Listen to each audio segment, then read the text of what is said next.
Selamat berjumpa kembali Bapak Ibu Saudara sekalian yang dimanapun berada. Kita bersyukur pada pagi hari ini kita boleh ada lagi bersama-sama untuk memuji dan menyembah nama Tuhan. Dan saya percaya kita sudah menyiapkan hati kita. Mari kita satukan hati kita dimanapun kita berada. Saya percaya kuasa Tuhan nyata, hadirat Tuhan nyata. Sebelum kita masuk di dalam ibadah kita, mari kita satu dalam doa. Kita berdoa.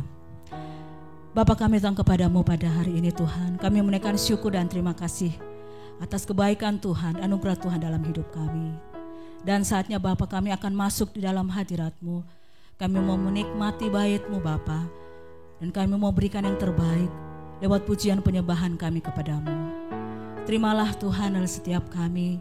Dan biarlah ibadah kami ini sungguh boleh jadi hanya di dalam nama Bapa, Anak dan Roh Kudus. Haleluya. Amin.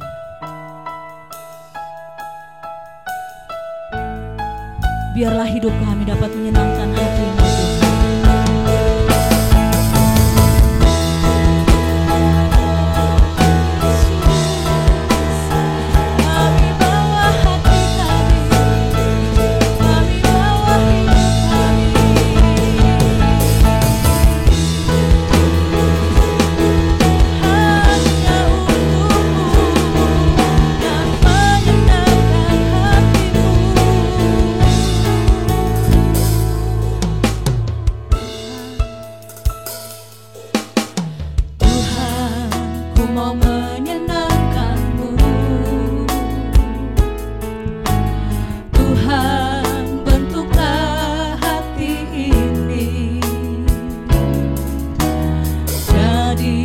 Bejana untuk hormat-Mu, cemerlang bagai emas murni. Tuhan, ku serahkan hidupku, semua ku berikan padamu. Kuduskan hingga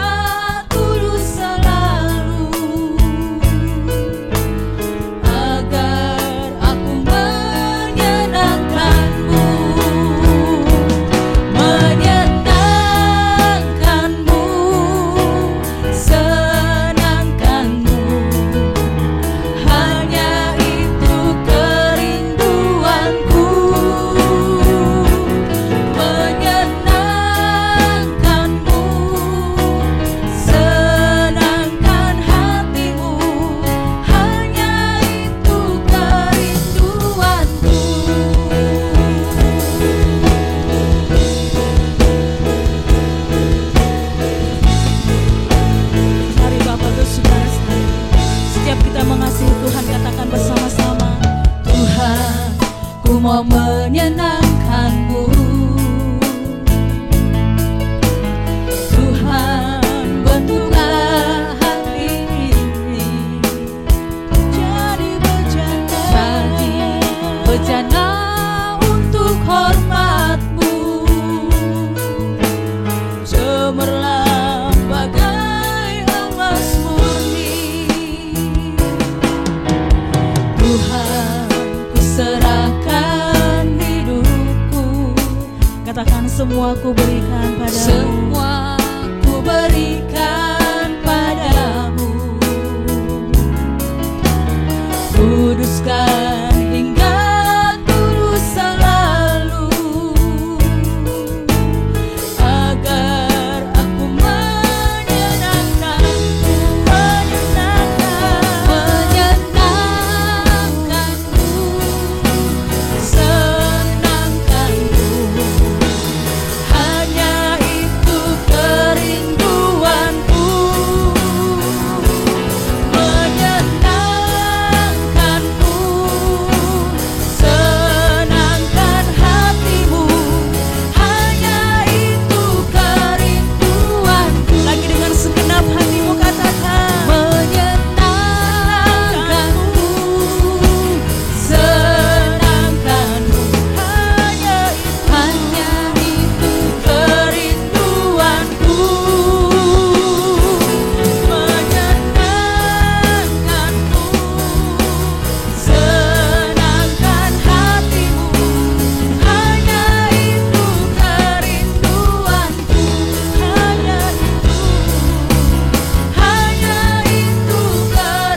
Kami mau menyenangkan hati-Mu Tuhan.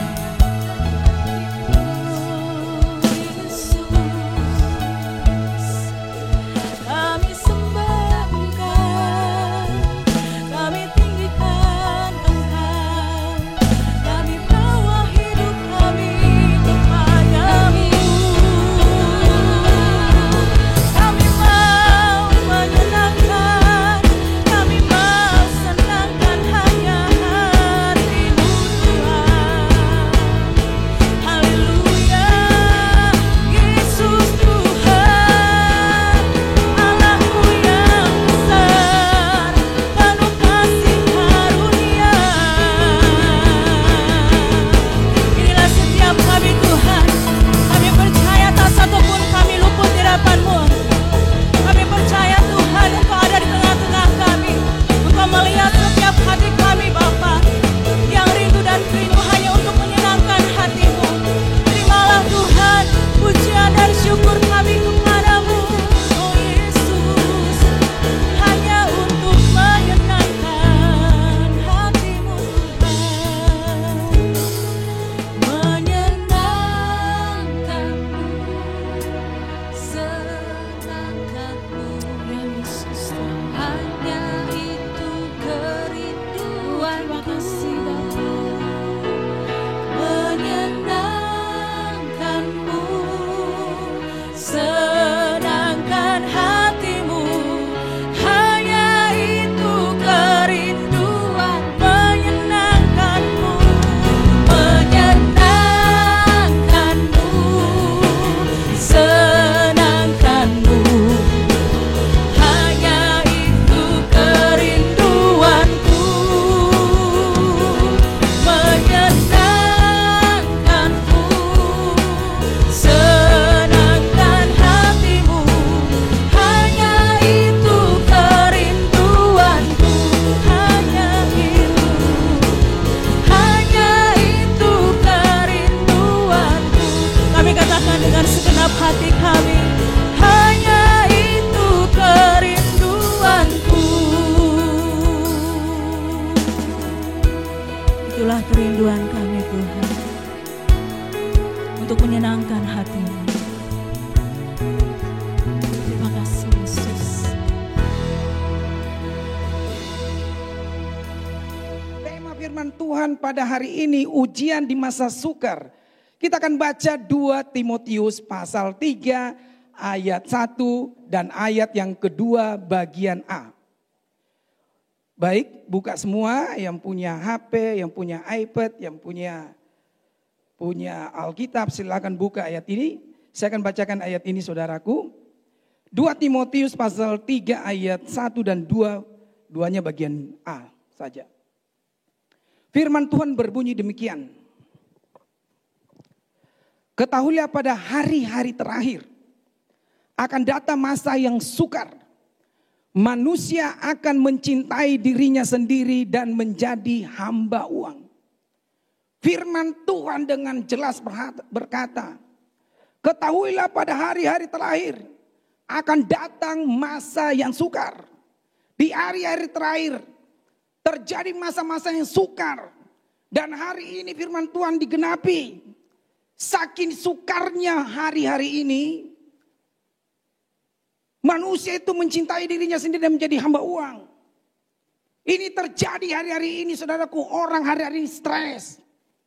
Untuk mencari kehidupan, mencari penghasilan, mencari pekerjaan, mencari bisnis yang baik sangat amat sulit hari-hari ini.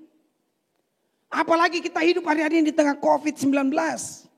Ngeri saudaraku, saya mau beritahu Bapak Ibu Saudara sekalian. Dampak dari COVID ini dengarkan baik-baik. Itu berdampak bagi apa? Bagi para pekerja. Yang pertama. Yang kedua berdampak bagi para pengusaha bisnis. Yang ketiga dampak COVID ini berdampak bagi apa? Keluarga suami istri. 3 bulan masa PSBB, masa COVID-19 saudaraku. Berapa banyak usaha yang tutup, hotel tutup, toko banyak yang tutup, pabrik banyak yang tutup, wisata banyak yang tutup, banyak yang mengalami kerugian. Bahkan banyak orang punya usaha sudah dilelang, sudah dijual. Karena apa? Terjadi krisis di tengah-tengah pandemi ini.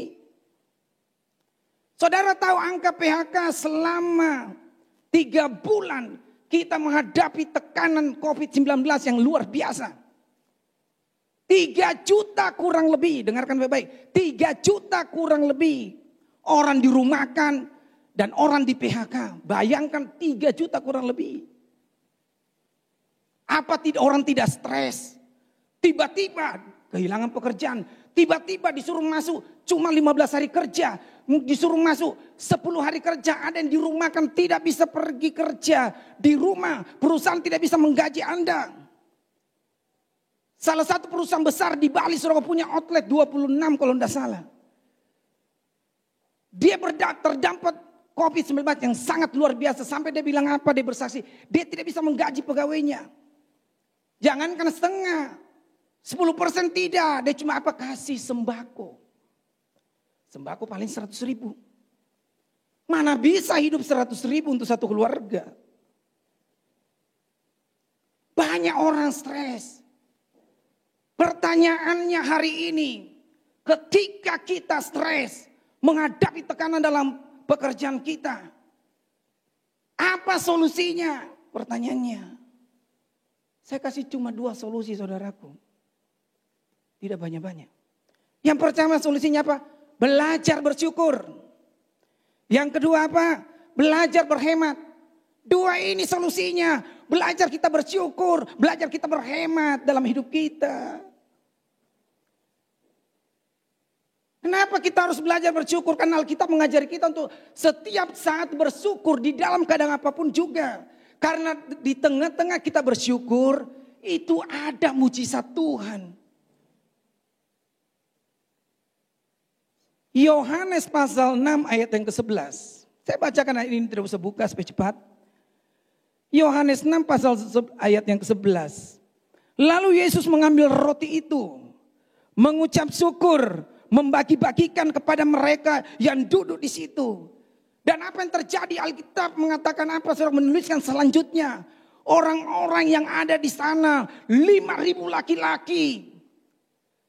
Dengan apa? Dengan 5 ketul roti, 2 ekor ikan. Diberi makan semua sampai kenyang. Bahkan sisa 12 bakul. Padahal Alkitab tidak mencatat Yesus itu berdoa. Tidak mencatat seperti itu. Yesus itu puasa dulu. Yesus itu tengking, itu roti, itu ikan. Supaya jadi besar. Tidak. Ketika Yesus mengucap syukur. Pada saat itu juga Allah turunkan mujizat bagi 5 ketul roti dan 2 ekor ikan. Bisa makan 5.000 orang, sisa 12 bakul. Itu keajaiban Tuhan. Makanya saya bilang bagi banyak orang Kristen. Ketika engkau menghadapi masa-masa sulit di tengah-tengah COVID ini. Penghasilanmu merosot. Engkau mungkin di PHK, mungkin engkau dirumahkan. Belajar bersyukur di tengah-tengah sini. Karena kita ini sementara diuji Tuhan. Semua orang diuji Tuhan hari-hari ini saudaraku. Yang kedua, solusinya apa? Kita belajar berhemat. Filipi pasal 4 ayat yang ke-11. Filipi pasal 4 ayat yang ke-11. Saya bacakan ayat ini cepat. Kukatakan ini bukan karena kekurangan. Sebab aku telah belajar mencukupkan diri dari segala keadaan. Rasul Paulus menulis surat kepada Filipi saudaraku. Dia katakan apa? Sebab aku telah belajar mencukupkan diri dalam segala hal. Dalam segala hal Rasul Paulus mencukupkan diri. Saudara tahu pergumulan, tantangan, penderitaan yang dihadapi Rasul Paulus itu besar sekali. Tidak sebanding dengan penderitaan kita. Tetapi di tengah-tengah penderitaan dia belajar mencukupkan dirinya dengan apa yang ada dalam dirinya. Arti kata mencukupkan itu artinya apa saudaraku? Sederhana, kita belajar untuk berhemat. Saya mau beritahu Bapak Ibu saudara sekalian, biaya hidup itu kecil. Yang besar itu saudaraku, gaya hidup. Biaya hidup itu sederhana. Yang berat itu apa? Gaya hidup. Makanya yang membuat orang kadang-kadang krisis karena gaya hidupnya saudaraku. Harusnya di tengah-tengah pandemi ini kita turunkan gaya hidup kita. Kalau dulunya terus keluyuran makan-makan yang enak, sekali kembali makan di rumah dulu. Belanja yang mahal-mahal, belanja dulu yang murah-murah. Banyak orang Kristen saudaraku di tengah-tengah kesulitan. Karena gaya hidupnya tetap berada posisi di atas. Sombong sekali. Saya punya teman saudaraku, saudara tidak percaya. Suatu kali kami jalan-jalan ke luar negeri. Saya lihat-lihat kopor. Wih, cantik-cantik kopornya. Beli. Saya lihat teman langsung apa? Dia ambil satu, dia ambil dua. Saya tanya harganya berapa harganya? Belasan juta satu biji. Satu biji belasan juta. Dalam hati saya pengusaha diberkati Tuhan. Mahalnya kopornya. Belasan juta. Nanti kalau sampai di bandara kata dilempar sana, dilempar sini. Sayang kalau belasan juta. Seperti ini. Tapi banyak yang beli. Lalu istri saya korek saya, papi beli mie papi. Saya pikir-pikir, iya benar juga kita harus beli. Masa kita kaya berkali-kali lipat dengan orang yang beli ini. Masa kita yang mau irit-irit padahal uang tidak habis dimakan. Saya lihat teman tarik sudah dua, yang sana tarik satu, yang sana tarik dua. Sudah beli kopor yang belasan juta satu biji. Bungkus juga dua mami, tidak apa-apa. Karena tidak ada artinya saudaraku. Tetapi saya lihat teman-teman yang belum apa-apa, belum besar usahanya, belum ada kelihatan usaha, belum ada kelihatan penghasilannya yang seberapa saudaraku. Gaya hidupnya mau dibilang dengan yang lain, yang turun lain, bahwa dia punya duit, beli kopor yang mahal. Saudara tahu, pulang dari sana saudara berapa bulan, berapa lama kemudian, memasuki masa-masa krisis, memasuki masa-masa pandemik. Dia bilang sama saya seperti di Pak Beni, saya mau jual kopor saya. Dalam hati saya, ampun ini. Kopor yang mau dijual. Kalau emas yang mau dijual, saham yang mau dijual, itu masih masuk logika. Ini kopor yang mau dijual. Di mana harga diri kita? Cuma mau bergaya. Ngeri saudaraku hari-hari ini. Perbaiki gaya hidup kita. Turunkan gaya hidup kita. Merendahkan diri di saat-saat COVID. Karena banyak orang yang susah di sekitar kita. Amin. Yang kedua, COVID-19 ini juga berdampak bagi apa? Bagi para pengusaha. Pengusaha ini hari-hari ini stres karena COVID-19. Tidak turun-turun, naik terus saudaraku. Belum lagi PSBB. Saudara tahu PSBB itu yang paling ditakuti pengusaha. Kita ini pengusaha takut COVID. Tetapi kita lebih takut PSBB ya saudaraku. PSBB tidak dapat omset. Cuma sembako yang laku. Sembako berapa untungnya?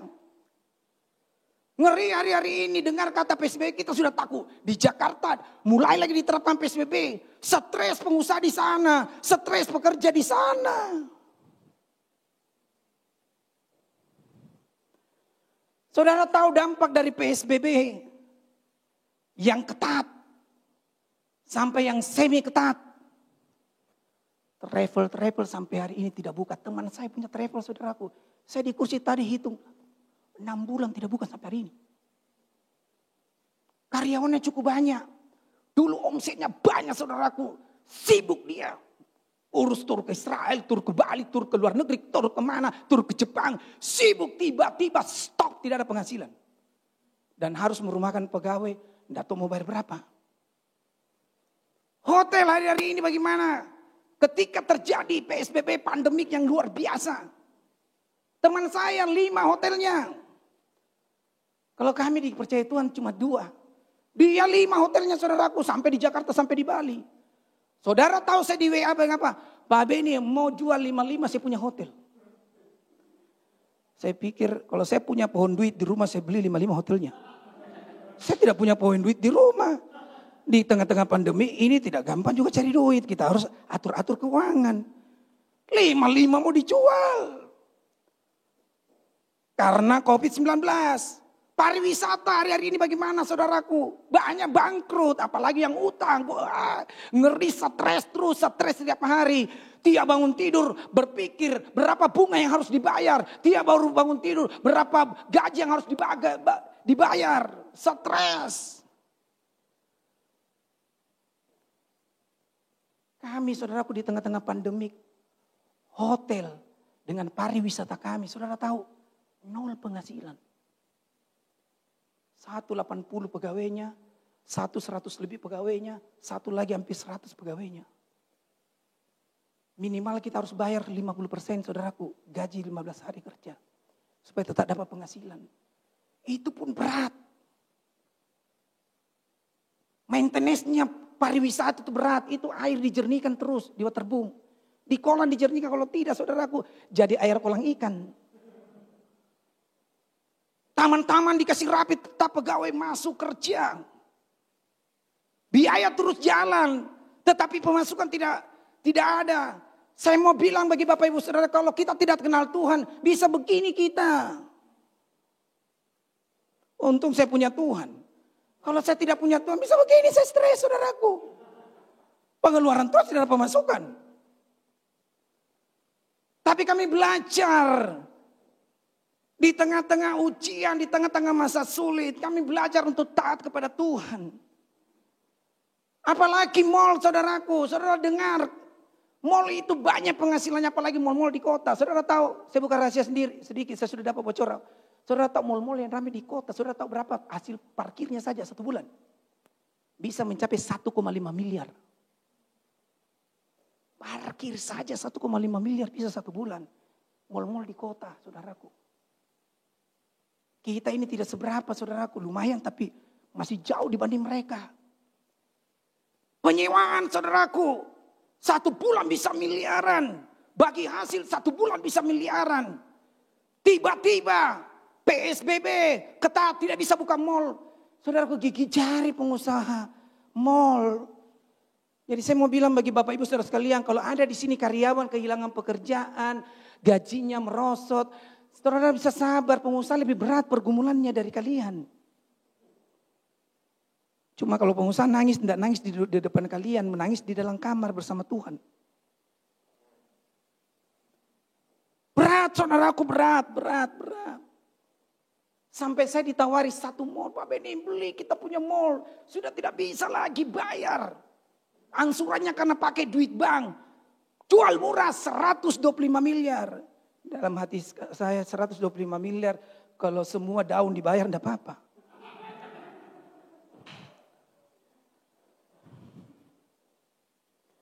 Pertanyaannya, solusinya apa? Ketika para pengusaha mengalami krisis, mengalami goncangan ekonomi, mengalami kesulitan di masa-masa pandemi ini. Tetap saudaraku bersyukur. Tetap berhemat dan tambah lagi satu, berdoa. Berdoa supaya apa saudaraku? Covid jangan menggila naik terus. Bisa PSBB lagi Makassar. Berdoa naik sedikit. Kalau Tuhan kalau bisa naik sedikit jangan naik banyak. Karena bahaya kalau naik banyak saudaraku, banyak naiknya bahaya. Bisa lagi PSBB di Makassar.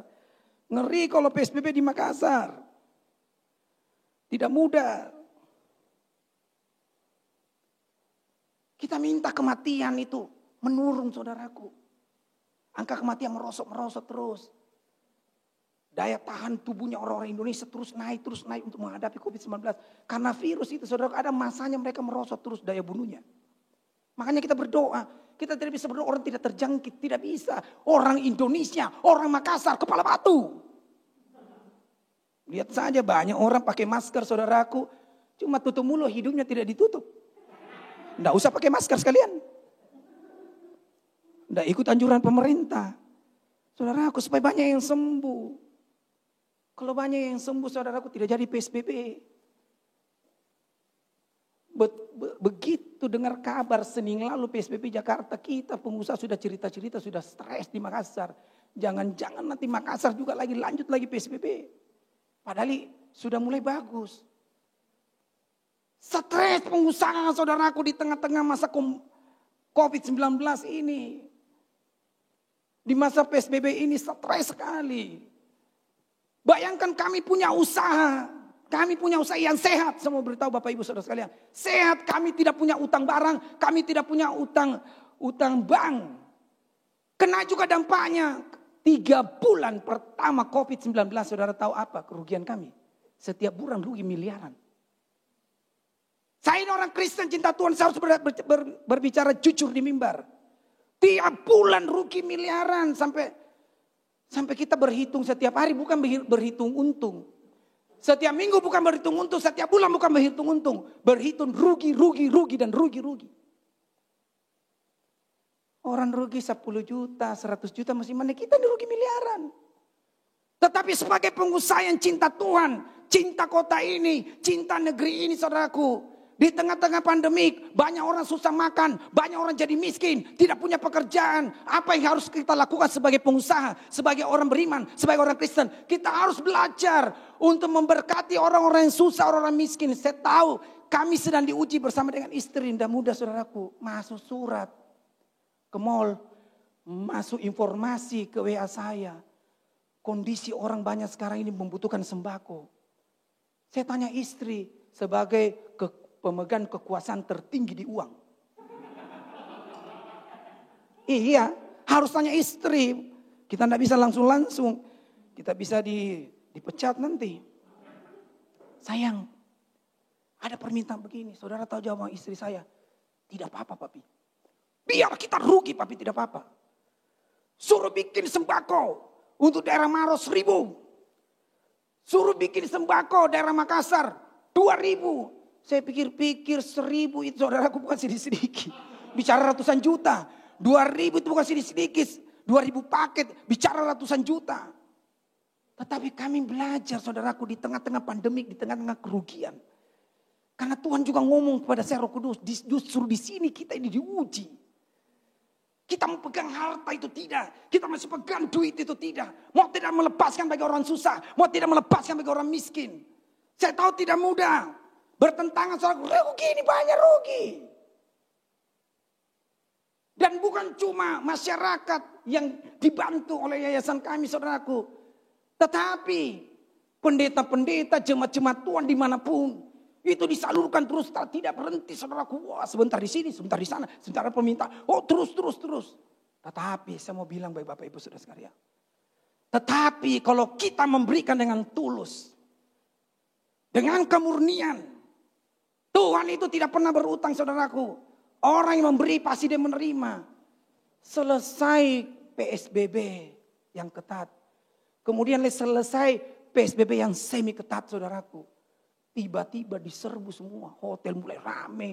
Wisata mulai rame. Mall mulai rame. Tok serba kami mulai rame. Wah saya bilang. Akhirnya apa saudaraku? Berkat Tuhan melimpah secara ajaib, mujizat Tuhan dinyatakan dalam hidup kami. Kita juga diuji sebagai pengusaha. Tidak mudah kita lalui ini. Poin yang ketiga. COVID-19 ini berdampak juga bagi apa? Bagi keluarga. Di tengah-tengah pandemi keluarga juga diuji. Suami istri juga diuji. Ketika suami merosot penghasilannya. Ketika suami kehilangan pekerjaan. Pertanyaannya hari ini. Istri masih cinta tidak? Banyak istri-istri kalau papi banyak duit. Papi sayang, papi sayang. Kalau papi kehilangan duit, kehilangan pekerjaan. Merosot usahanya. Bukan lagi sayang. Ngomel-ngomel, marah-marah. Saudaraku. Saudara tahu? Istri itu diuji dengan apa? Ujian terbesar istri ketika mengalami kemiskinan. Kesulitan keuangan itu ujian paling besar istri-istri. Makanya orang bilang banyak kalau istri-istri itu diuji ketika dia miskin. Suami-suami itu diuji ketika dia kaya. Ketika banyak duit itu ujian suami. Makanya tidak banyak istri-istri ketika diuji di dalam kemiskinan, melarat, penderitaan. Tidak banyak istri-istri bertahan, kadang pergi lagi cari suami lain. Selingkuh lagi kanan kiri. Saya kenal teman saudaraku. Saudara tahu pergumulannya berat. Kenapa? Suaminya bikin kesalahan di kantor, dipecat di kantor. Kantor laporkan suaminya masuk polisi saudaraku. Masuk penjara suaminya. Membesarkan 4 anak. Masuk penjara suami membesarkan 4 anak. Saya tahu orang ini kalau dia tidak cinta Tuhan. tidak kuat mentalnya saudaraku, dia tinggalkan suaminya. Sudah suaminya kehilangan pekerjaan, dipecat, tidak punya penghasilan, sudah masuk penjara, bikin malu-malu lagi. Membiayai 4 anak. Tapi setia sampai hari ini setia. Ini baru istri sejati. Makanya wanita-wanita yang menyaksikan siaran ini, tolong. Engkau diuji di saat-saat susah. Engkau diuji di saat-saat miskin. Engkau diuji di saat-saat krisis. Engkau tidak mau setia kepada suami, tidak. Kalau engkau setia kepada suami, engkau pasti setia kepada Tuhan. Kalau engkau tidak setia kepada suami, tidak mungkin engkau setia kepada Tuhan yang tidak dilihat. Suami diuji juga ketika kaya. Ketika banyak uang, usahanya bagus, jabatannya bagus. Diuji juga. Tidak banyak suami yang saudaraku yang setia dengan istri. Baru sedikit saudaraku, banyak duitnya.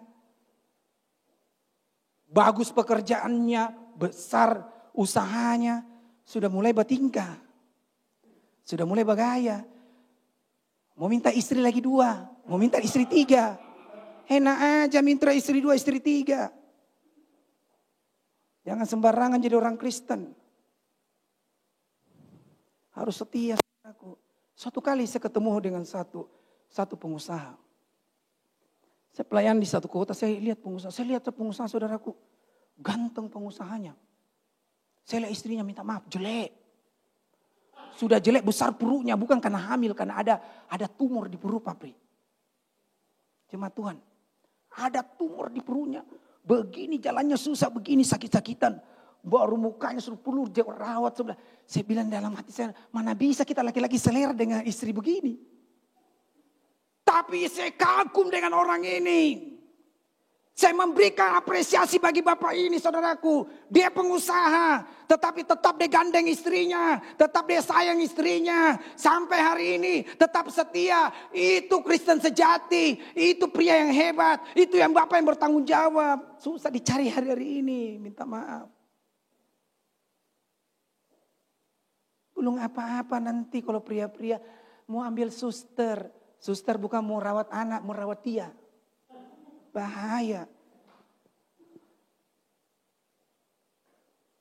Hati-hati saudaraku, hati-hati. Sekarang pertanyaan seperti ini. Bagaimana dengan Pak Beni bersama dengan istri? Kan saudara penasaran tanya saya. Pada waktu Pak Beni miskin bersama-sama istri, setia tidak istrinya? Istri saya lolos ujian kemiskinan. The best, istri saya sudah lolos. Karena dia temani saya waktu tidak punya uang, naik motor, naik sepeda, susah bayar utang. Dia temani saya sampai menyelesaikan kemiskinan. Iya, baru diberkati, selesaikan kemiskinan. Saya ini sementara diuji saudaraku karena diberkati hari ini. Saya belum lolos karena saya belum mati. Betul tidak? Sampai saat ini saya belum lolos dari ujian. Saya diuji juga. Di tengah-tengah diberkati Tuhan sedemikian rupa. Saya juga diuji iman saya. Diuji kesetiaan saya juga. Menjadi suami. Tidak mudah, saya tahu tidak mudah saudaraku. Banyak tantangan, banyak godaan. Makanya saya selalu bilang di mimbar, saya selalu bilang bagi orang Kristen. Saya ini bukan cuma jaga hati saudaraku. Saya jaga pikiran saya. Saya jaga mata saya saudaraku. Saya jaga hati saya dan terlebih lagi saya jaga resleting saya. Pasti. Jaga resleting saya. Kemarin pendeta ketua sinode saudaraku mempunyai cabang beberapa ratus di seluruh dunia. Dia telepon saya, Pak Beni saya sudah menjadi ketua sinode. Beri saya masukan untuk apa? Saya bilang, Pak minta maaf. Saya susah memberi masukan, saya tidak pintar organisasi. Saya cuma bilang tolong kasih tahu pendeta-pendeta. Hidup tulus, hidup suci. Integritas, hidupnya benar itu cukup supaya menjadi teladan. Jangan bertengkar karena uang, jangan bertengkar karena perebutan gereja, kekuasaan. Jangan Pak. Saya titip pesan seperti itu. Lalu dia bilang begini, Pak Beni, yang paling banyak bikin jatuh pendeta hari-hari ini itu resleting Pak Beni. Yang seperti Pak Beni khotbahkan, ternyata memang kelemahannya kita laki-laki, kelemahannya kita hamba-hamba Tuhan, kelemahannya bapak-bapak itu di resleting. Paling bahaya. Saya tambahkan, masih ada waktu. COVID-19 ini juga berdampak buat apa? Buat gereja, buat pendeta. Di antara semua dampak COVID, yang terjadi hari-hari ini, yang paling kena dampaknya itu gereja dengan hamba Tuhan. Kenapa? Kalau jemaat kehilangan pekerjaan, kehilangan penghasilan, pengusahanya juga kehilangan, merosot omsetnya, merosot penghasilannya, berdampak ke gereja. Gereja online, saya tanya dengan jujur pendeta-pendeta, kalau online berapa turun omset persembahannya perpuluhannya. Pak Beni turun sampai 70%, sampai 80%. Saya tidak tahu Pak Apri turun sampai berapa persen, pendeta lain turun berapa persen. Di tengah-tengah seperti itu saudara dituntut, hamba Tuhan juga diuji. Diuji mau setia sama Tuhan, persembahan kecil. Jemaat bilang begini, mumpung kita tidak makan firman di situ, tidak usah kita kasih perpuluhan di situ, kasih tempat lain. Tambah stres lagi pendeta. Mungkin kita tidak pergi kebaktian, kita tidak usah kirim persembahan, capek-capek pencet-pencet, capek-capek ke bank untuk transfer. Tidak semua jemaat itu taat. Saudara kan lihat tuh, ketika kita bersyukur, ketika kita masuk masa-masa sulit, kita berani berkorban, Tuhan itu lihat pengorbanan kita. Kalau saya kaya diberkati Tuhan memberi itu biasa, tidak hebat. Pendeta kaya memberi biasa tidak hebat. Justru hari-hari ini pendeta turun omsetnya. Persembahannya turun, perpuluhannya turun. Saya mau tantang bagi hamba Tuhan. Berani tidak hamba Tuhan memberkati sesama hamba Tuhan terutama. Tolonglah hamba Tuhan yang masih punya pemasukan gereja. Lihat teman-teman saudara. Banyak yang susah. Susah untuk makan, susah untuk biaya operasional. Tolong aku bantu. Gereja besar bantu gereja kecil. Pendeta kaya bantu pendeta miskin. Itu kan bagus. Saya apresiasi kalau ada hamba Tuhan begini. Saya tidak punya banyak duit. Tetapi saya punya barang-barang yang saya bisa jual. Kalau perlu saya jual ini Patek Philip ini jam tangan. Richard Mille saya jual. Sepeda Brompton saya jual yang 100 juta, 200 juta lebih. Sepatu saya jual. Semua berkati pendeta-pendeta miskin, semua berkati orang-orang itu. Baru saya bilang begini. Saya apresiasi kalau ada pendeta seperti itu. 2 teman saya pendeta, saudaraku. Dia bilang begini sama saya, Pak Beni, kita ini masuk masa-masa sudah belas persembahan kita. Tapi puji Tuhan, Tuhan sudah tahu dia sediakan tabungan untuk jauh-jauh hari untuk menghadapi masa krisis, saudaraku. Dia tetap mau lepaskan berkat itu. Dia tidak tahan mau itu dilepaskan berkat itu. Teman saya dia bilang apa? Pak Beni, orang datang ke gereja kami, orang datang ke rumah kami, datang ambil sembako. Saya sediakan di rumah saya, di ruang tamu saya, di depan rumah saya. Sembako, orang tinggal datang ambil sembako. Saya apresiasi kalau ada hamba-hamba Tuhan seperti ini, saudaraku. Saya kagum dengan hamba-hamba Tuhan seperti ini. Yang tetap setia di tengah-tengah pandemik. Untuk belajar memberi, dan memberi. Kita dituntut untuk setia. Saya tutup firman Tuhan ini dengan satu ayat terakhir.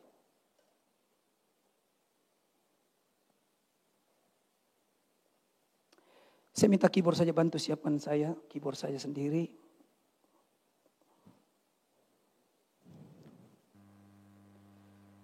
Ayat yang terakhir. Wahyu pasal yang kedua, ayat yang ke-10 bagian C. Firman Tuhan dengan jelas berkata, hendaklah engkau setia sampai mati, dan aku akan mengaruniakan kepadamu mahkota kehidupan. Tuhan berkata, kita harus setia sampai mati, supaya kita bisa menerima mahkota kehidupan. Setia dalam hal apa? Dalam semua aspek kehidupan. Setia dalam bekerja. Setia dalam berusaha. Setia di dalam keluarga, suami istri. Yuk sama-sama setia. Janji nikahmu jangan kau lupakan. Jemaat setia kepada gereja. Pendeta setia kepada jemaat. Di masa-masa sulit ini kita harus saling menguatkan, saudaraku. Setiap kali bangun, saya hampiri Tuhan. Bahkan bukan cuma itu, saudaraku, di tengah-tengah pandemik ini. Saya biasa bergaul dengan Tuhan, saya rasa itu belum cukup bergaul dengan Tuhan. Saudara tahu apa saya ambil langkah? Tuhan ajari saya, nyalakan waker pertama 8 kali sehari. Sudah itu naik lagi 9, 10, sampai 12. Ketika bunyi weker, kau datang kepadaku, datang mengucap syukur, datang berdoa. Dan pelan-pelan saya belajar, saya tahu tidak mudah saudaraku. Kadang ada kelupaan karena sibuk apa segala macam. Kadang bunyi weker, langsung matikan kalau ada sesuatu kami tidak sempat berdoa. Tapi saya latih diri saya untuk dekat dengan Tuhan. Dan bukan cuma itu saudaraku, saya matikan weker. Saya latih lagi tanpa weker, saya datang kepada Tuhan. Saya hitung 1 kali, 2 kali. Kadang saudaraku lupa lagi, tambah lagi waktu, bisa masuk 24 kali, bahkan 25 kali datang kepada Tuhan. Saya tahu kita ini harus datang kepada Tuhan. Kita hidup hari-hari ini di ujung tanduk, kayak telur di ujung tanduk saudaraku. Kita tidak bisa lihat COVID, dengarkan baik-baik. COVID-19 kita tidak bisa lihat. Tetapi Tuhan bisa lihat. Hanya Tuhan bisa menghindarkan kita daripada COVID. Ada orang tinggal di rumah 3 bulan kena COVID. Karena tamu datang bukan cuma berupa orang, berupa makanan, berupa uang, dan lain-lain saudaraku. Engkau dan saya butuh Tuhan. Setiap hari kita lewati 24 jam hari. Harusnya ada pengucapan syukur kita naikkan kepada Tuhan. Semua orang mengalami masa-masa sulit hari-hari ini saudaraku, stres hari-hari ini. Kita perlu Yesus dalam hidup kita. Sebagai kekuatan kita. Saya mau kita angkat lagu ini.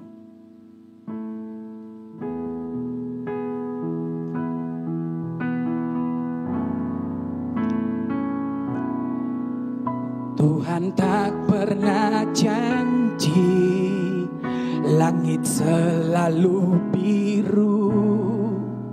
Tetapi Dia berjanji selalu menyertai. Tuhan tak pernah janji jalan selalu rata. Tetapi Dia berjanji berikan kekuatan. Jangan pernah menyerah, jangan berputus asa. Mujizat Tuhan ada saat hati menyembah. Jangan pernah menyerah, jangan berputus asa. Mujizat Tuhan ada bagi yang setia dan percaya. Sekali lagi, Tuhan tak pernah janji. Tuhan tak pernah janji langit selalu biru. Tetapi Dia berjanji selalu menyertai. Tuhan tak pernah janji jalan selalu rata. Tetapi Dia berjanji berikan kekuatan. Jangan pernah menyerah, jangan berputus asa. Mujizat Tuhan ada saat hati menyembah. Jangan pernah menyerah, jangan berputus asa. Mujizat Tuhan ada bagi yang setia, yang percaya. Biar musik nyanyikan pujian ini dengan lembut.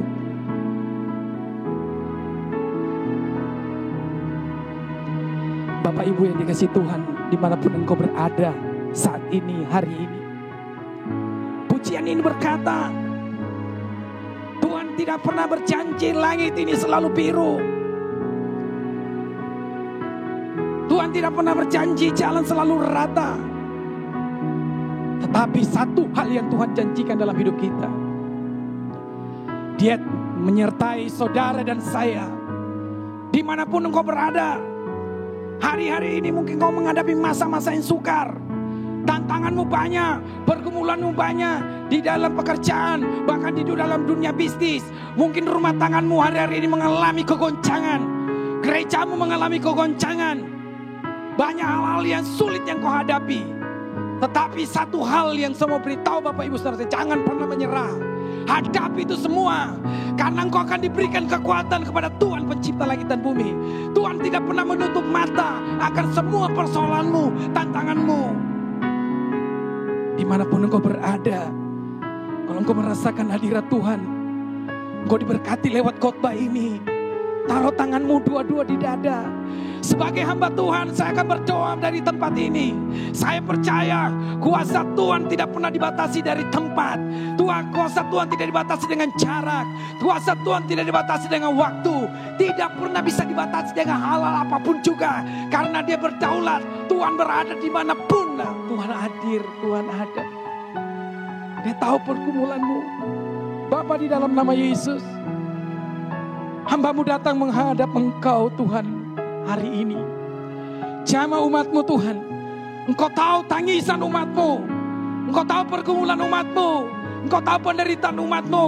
Engkau tahu sakit penyakit umat-Mu. Ekonomi mereka, bisnis mereka, keluarga mereka, tantangan mereka banyak Tuhan. Umat-Mu tidak kuat. Kami minta kekuatan Tuhan menjamah umat-Mu. Dari tempat ini hamba minta Engkau lepaskan kuasa.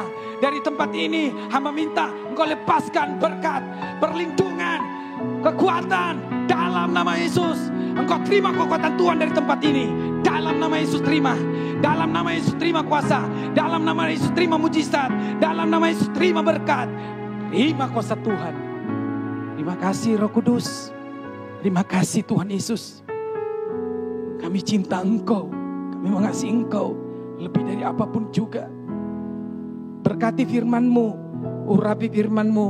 Termeterai di setiap hati umat-Mu. Terekam kuat. Mulai Tuhan tertanam. Mulai bertumbuh. Berbuah. Jadi berkat bagi banyak orang. Di dalam nama Yesus Kristus Tuhan. Memeteraikan doa ini. Haleluya. Yang percaya bahwa Tuhan baik, Tuhan luar biasa, sama-sama saya katakan, amin. Tuhan Yesus memberkati. Bapak Ibu Saudara, mari dengan kekuatan yang Tuhan berikan bagi setiap kita terus mau bekerja di ladangnya Tuhan. Kita mau melayani Tuhan.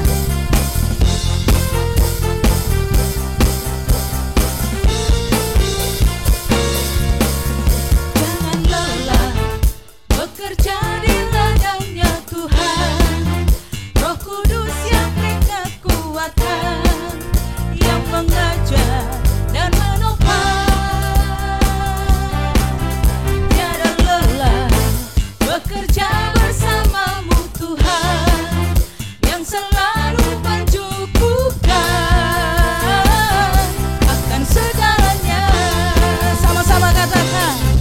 Ratakan tanah bergelombang, timbulah tanah yang berubah, menjadi siap timbangmu di atas dasar iman. Ratakan tanah bergelombang, timbulah tanah yang berubah, menjadi siap timbangmu di atas dasar iman.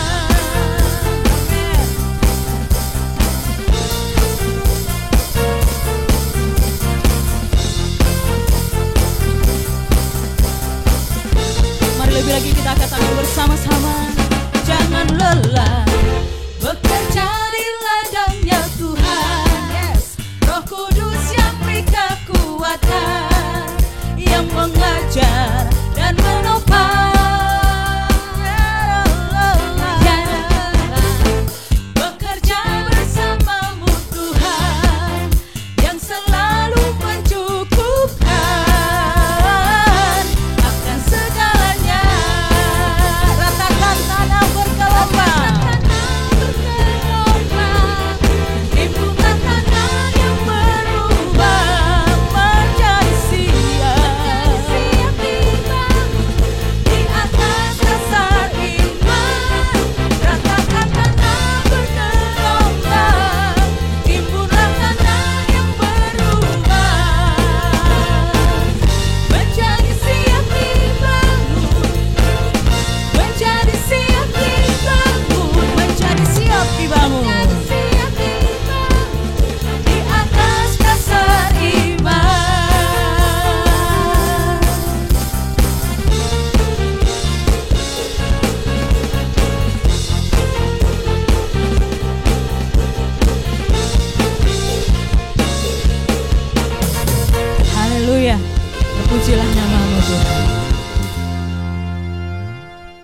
Jemaat yang dikasihi oleh Tuhan Yesus Kristus, sebelum kita mengakhiri pertemuan ibadah kita pada saat ini, saya selaku Gembala Sidang tak lupa mengucapkan banyak terima kasih buat Pak Beni atas pelayanannya.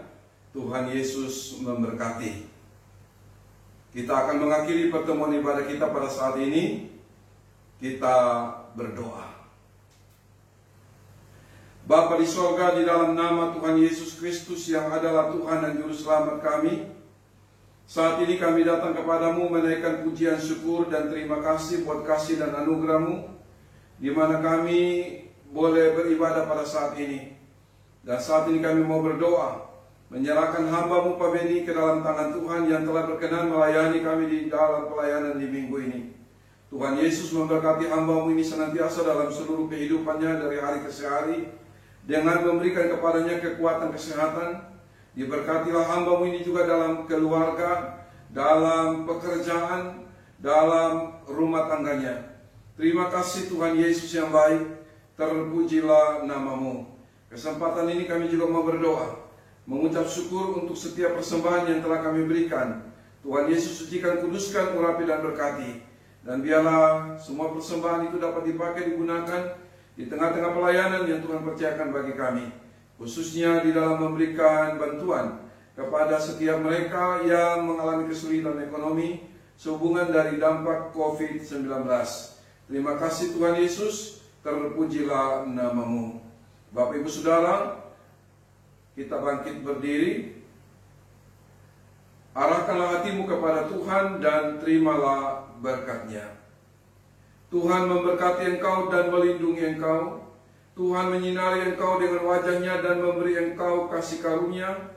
Tuhan menghadapkan wajah-Nya kepadamu dan memberi engkau damai sejahtera. Kiranya engkau senantiasa dalam keadaan baik-baik dan sehat. Penyertaan dan perlindungan Tuhan akan menjadi bagianmu, kemanapun engkau pergi dan dimanapun engkau berada, dari sekarang ini bahkan sampai selama-lamanya.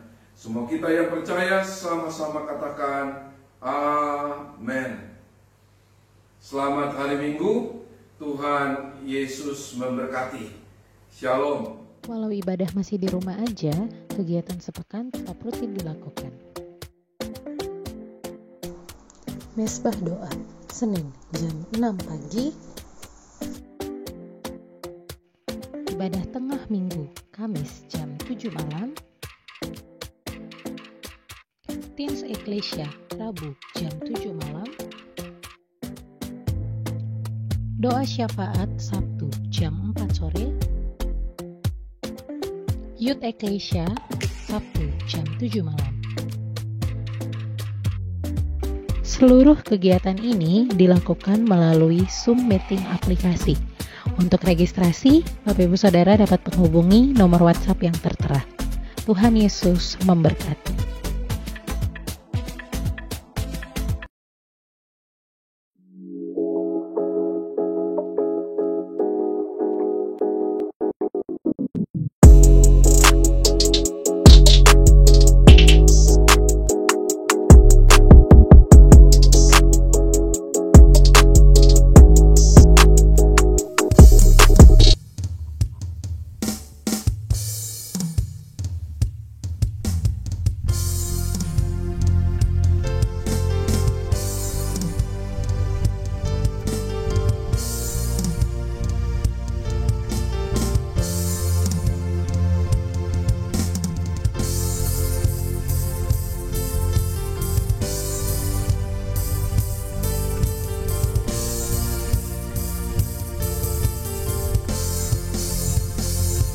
Segala sesuatu